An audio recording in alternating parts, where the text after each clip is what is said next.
Now it's time to put the battery in and hook up the starter relay. So what we do is we just leave all this open for now. We'll slide the battery in.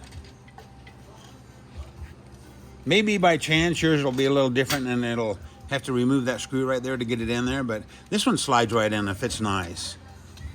Okay, and then go ahead and let's pay attention to our starter relay. And grab this little funny looking bracket here. There again, yours will be painted black, so grab that one and then we'll show you how to hook all this stuff up. Okay, we designed this bracket so it slides down in these slots, and then you just tighten the screws and that'll hold it. And then to release the relay to get the battery out or whatever, really slick, you just loosen the screws just a little bit and it'll lift out. So go ahead and put that in there like that for right now. And put the prongs down on the bottom side. And then we'll take the relay and we'll slide it onto the prongs.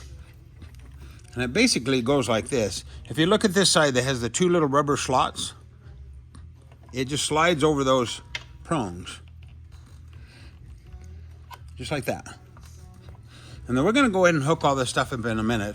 Let's figure out how we're going to run our cables.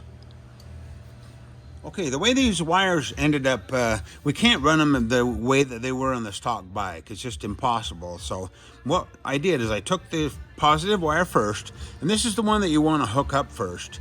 I'll explain it to you real quick, the reasoning behind this.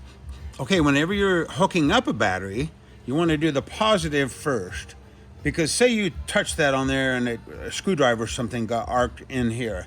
Nothing would happen because the negative side isn't hooked up. So you always want to hook up the positive first when you do the battery, when you're hooking up a battery. But now it's the opposite when you take a battery out. When you take a battery out, you want to take the negative side off first and then the positive last. That way there again, just think of it as if this is disconnected, the negative side, you cannot arc that across there. It won't spark. So it's really important to do that. Now what I did is I took the little rubber boot off and I wrapped some red tape around it just to make it so I can always remember that this is the positive side.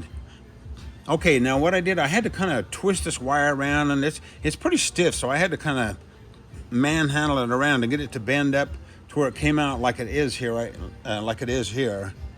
If you'll notice, the little prongs are up.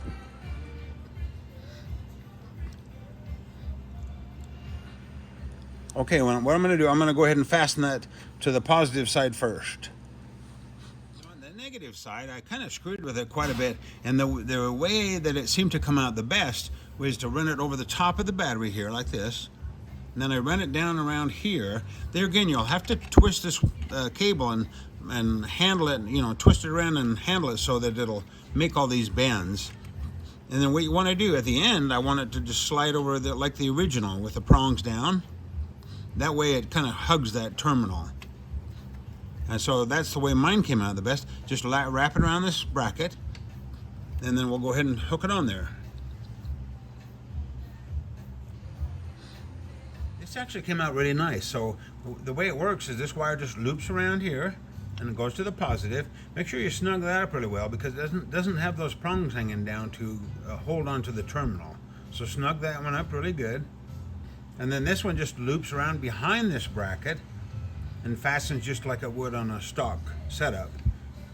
And then the nice thing about all this is once you get finished, and then there's two wires down here. Just point out real quick, it doesn't really matter right now, but we won't be using these for anything, so don't worry about those. And then this is the wiring after I've hooked the connectors on. You'll be doing that when you do your lights. So the way this ends up is really kind of clean, especially when we put our cover over it. And one thing about it, with all you have to do is just barely loosen those screws, and then this relay comes out. So you can take your battery in and out, no big deal. I'm gonna hook that over it